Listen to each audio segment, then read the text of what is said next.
نہ میں وہابی نہ میں بابی، میں ہوں مسلم علمی کتاب۔ اس چیز کو لے کر مرزا صاحب نے ابھی وبال کھڑا کیا ہے، وہ یہی ان کی پرانی کی سیکرٹری چیزیں ہیں، صوفیاء کرام پہ جو شدیات ہیں۔ تو صوفیاء کرام کا جس طرح داتا علی اجمیری ہیں، حضرت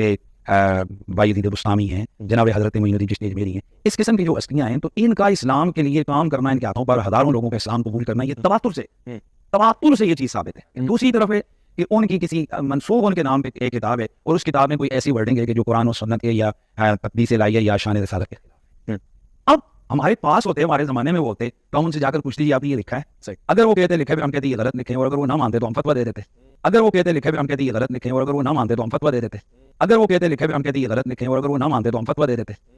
ٹھیک ہے، لیکن اب چونکہ ہمارے پاس کوئی اویلیبلٹی نہیں ہے کہ بھائی ہم ان صوفیاء کو جا کر پوچھیں گے، ان سے پوچھیں کیسے، اب اس کے لیے ہم ایک اپنا موقف رکھیں گے۔ وہ کہیں گے پہلی بات یہ کہ یہ ان کے ملفوظات جو ان کی اپنی کتابیں بھی نہیں ہیں، ملفوظات میں آئی ہوئی چیزیں، یہ کسی رائٹر کی کچھ چیز ان کے ساتھ ڈال دی، اور اگر ان کی اپنی کتاب ہے تو اس کے لیے ہم یہ تعویل کریں گے کہ بھئی یہ شاید ان کی کتاب میں کسی کا ادراج ہو گیا ہے، یا رائٹر سے لکھتے ہوئے غلطی ہو گئی ہے، کاتب سے لکھتے ہوئے غلطی ہو گئی ہے، کہ قرآن حدیث تو نہیں، ہاں تو یہ اس وجہ سے وہ لفظ غلط آ گئے، کسی چیزیں نہیں وہ آ گئی۔ تیسری یہ ہے، یعنی ہم اینڈ آگے بڑھ رہے ہیں کہ ایک طرف ان کی وہ شان ہے، وہ عظمت ہے، یہ عام بندے کے لیے نہیں ہوگا، ورنہ کل مرزائی بھی کہیں گے جی مرزے کے لیے بھی یہی لے آؤ،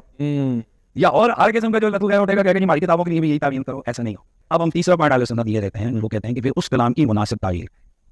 مثلا میں آج آپ کو ایک پوائنٹ دے رہا ہوں، بڑا حیران ہوں گے، ایک بزرگ اسی طرح آئے تو ان کے سامنے کوئی بات ہوئی، تو ان کا نام تھا صادق، تو انہوں نے کہا کہ مجھے سچا مانتے تو پڑھ لا الہ الا اللہ صادق رسول اللہ، تو بندے نے جناب پڑھ لیا، تو جو اس وقت یہ بہت بڑے عالم بھی تھے، اللہ کے ولی بھی تھے، ان کے پاس گئے کہ وہ بندے نے تو یہ کلمہ پڑھا لا الہ الا اللہ صادق رسول اللہ، ہنس پڑے، نے کہا اللہ کے بندے، وہ بندہ امتحان کے طور پر وہ دیکھنا چاہ رہا تھا کہ اس بندے کا علم کتنا ہے، یہ اصل میں تکلیف ہوئی ہے کلام کے اندر، اور یہ لا الہ الا اللہ رسول اللہ صادق کو مبتدا خبر بنائی اور خبر کو مبتدا بنایا ہے۔ اس کے علاوہ اور بہت ساری جو ہے نا وہ تعویلات ہیں، مثلا یہ جو مرزا صاحب جو ہے نا اپنی انہوں نے بنائے ہوئے لوگوں کو کہتے ہیں کہ میرا جھنڈا لوائی اعظم من لوائی محمد، میرا جھنڈا محمد صلی اللہ علیہ وسلم کے جھنڈے سے بڑا ہے، ٹھیک ہے۔ اب اصل میں یہاں یہ بیٹ پہ نہیں جا رہے کہ یہ صوفیاء ایک ٹرم کے تحت یہ لفظ بول رہے ہیں۔ ٹرم کیا ہے؟ وحدت الوجود، یہ خاص کیفیت ہے، جذب کی خاص کیفیت ہے، یہ کوئی عام بات نہیں ہے، اور یہ حدیث سے ثابت ہے۔ وہ حدیث میں ہے کہ ایک آدمی جو ہے نا وہ اس کا گیا، وہ صحرا میں سفر کر رہا تھا، تو اس کا سامان گھوڑے پر رکھا ہوا تھا، وہ گھوڑا جو ہے نا وہ لیٹ گیا، جب جاگا تو گھوڑا غائب تھا، اس نے کہا بھائی وہ موت کا انتظار کر کے لیٹ گیا، اتنی دیر میں دیکھا گھوڑا سامنے کھڑا تھا، تو فرمایا کہ اٹھ کر یہ کہہ دیتے کہ اللہ تو میرا بندہ اور میں تیرا رب ہوں، خوشی میں یہاں تک ہو گئے۔ اب بتائیں کہ رسول اللہ صلی اللہ علیہ وسلم نے وہاں پر تو فتویٰ نہیں دیا کہ وہ کافر ہو جائے گا، اور اس کے لیے حدیث شریف میں موجود ہے کہ اللہ کے نبی صلی اللہ علیہ وسلم نے فرمایا کہ 3 لوگ وہ ہیں کہ جن سے کوئی گرفت نہیں ہے، ایک بچہ جب تک بالغ نہ ہو جائے، ایک سوئے ہوئے جب تک جاگ نہ پڑے، اور ایک معتوف یعنی جس کی عقل میں کوئی کمزوری ہو جب تک کہ وہ تندرست نہ ہو جائے۔ تو جسے عام بیماری لگ جائے عقل کی، تو اس سے اگر کوئی کلمہ صادر ہو جائے، اس حالت میں اس پر قابل گرفت وہ چیز نہیں ہے۔ میں اس کی طرف آ رہا ہوں، لیکن اگر کوئی جذبہ عشق الہی میں اس کی لوہے دماغ چٹک گئی ہو، اس سے اگر اس قسم کا کوئی غلط کلمہ جو ہے نا وہ صادر ہو جائے تو اس کی تعویل کریں گے۔ اب میں اس کی تعویل کر رہا ہوں جو ہے نا لوائی اعظم من لوائی، میرا جھنڈا محمد کے جھنڈے سے بڑا ہے۔ صوفیاء یہ کہتے ہیں کہ یہ جس طرح حضرت موسیٰ علیہ السلام طور پہ گئے تو وہاں درخت میں سے آواز آئی انی انا اللہ رب العالمین، تو اللہ تعالیٰ بوٹے سے بول سکتا ہے، زبان ولی سے نہیں بول سکتا۔ مفتی حنیف قریشی صاحب نے یعنی اسپیسیفکلی مجھے ٹارگٹ کیا ہے اس پوری ڈسکشن کے اندر۔ اب بریلوی مکتب کا حال یہ ہے کہ دیوبند اور اہل حدیث کے ساتھ جو ان کے اختلافات تھے وہ انہوں نے بھلا دیے ہیں، ان کو انڈر ڈسکشن ہی نہیں لے کے آتے، ان کی کفریہ عبارات کو ڈسکس بھی نہیں کرتے، اس ڈر سے کہ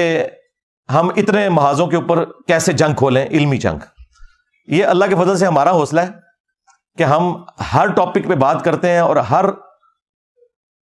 کرٹیکل ایشو اس کے اوپر بغیر کسی کی پرواہ کیے ہوئے حق بات لوگوں تک پہنچانے کی کوشش کرتے ہیں الحمدللہ۔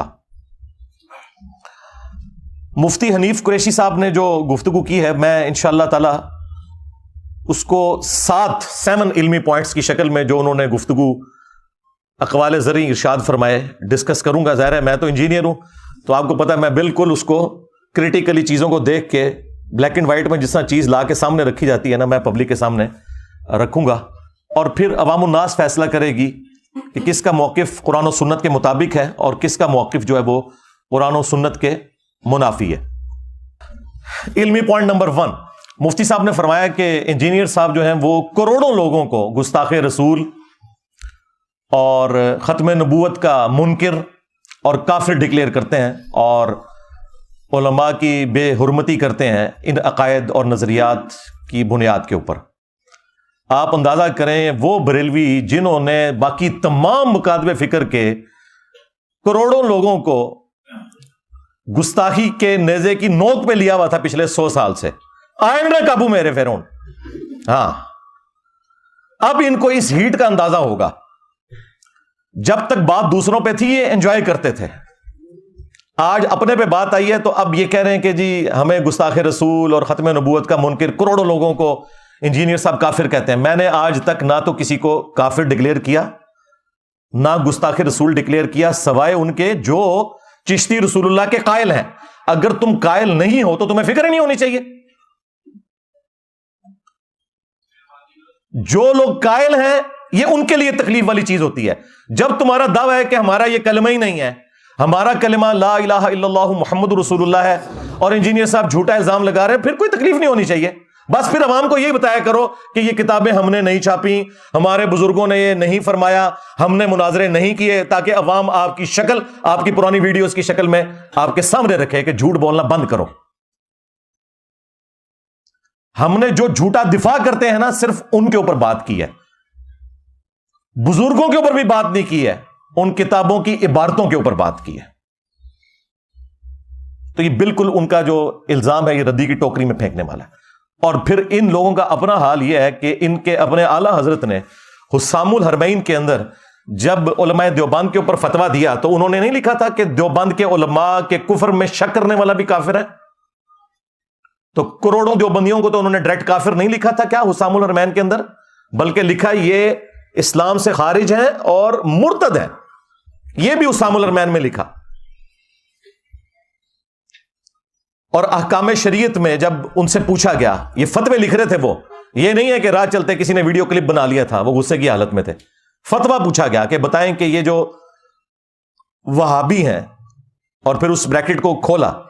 دیوبندی، اہل حدیث، اور رافضی یعنی اہل تشیع، قادیانی یعنی قادیانی کافروں کو بھی اسی صف میں لا کے کھڑا کیا جہاں باقی فرقے تھے. نیچری یعنی نیچر میں ماننے والے لوگ سر سید احمد خان کے، ان سب کا ذکر کر کے وہ بندہ سوال کرتا ہے کہ ان کے ذبیحے کا کیا حکم ہے. تو وہ اعلیٰ حضرت پھر قول زرعی ارشاد فرماتے ہیں ان ساروں کو ذکر کر کے، دیوبندی، اہل حدیث، وہابی، قادیانی، نیچری، رافضی، وہ کہتے ہیں یہ سب کے سب 1,00,000 دفعہ بھی اللہ کا نام لے کر جانور کو قربان کریں تو ذبیحہ مردار ہی رہے گا، اور یہ سب کے سب مرتد ہیں یعنی واجب القتل ہیں. شمشیر اعلیٰ حضرت صاحب، تمہارے اعلیٰ حضرت تو اپنے سوا سارے فرقوں کے علماء اور ان کی پبلک کو واجب القتل قرار دیتے ہیں. تم لوگوں کی یہ جرت ہے کہ تم آج آ کے ہم سے بھیک مانگ رہے ہو کہ جی ہم پہ بات کیوں کر رہے ہیں. اب تمہیں ہیٹ محسوس ہوگی.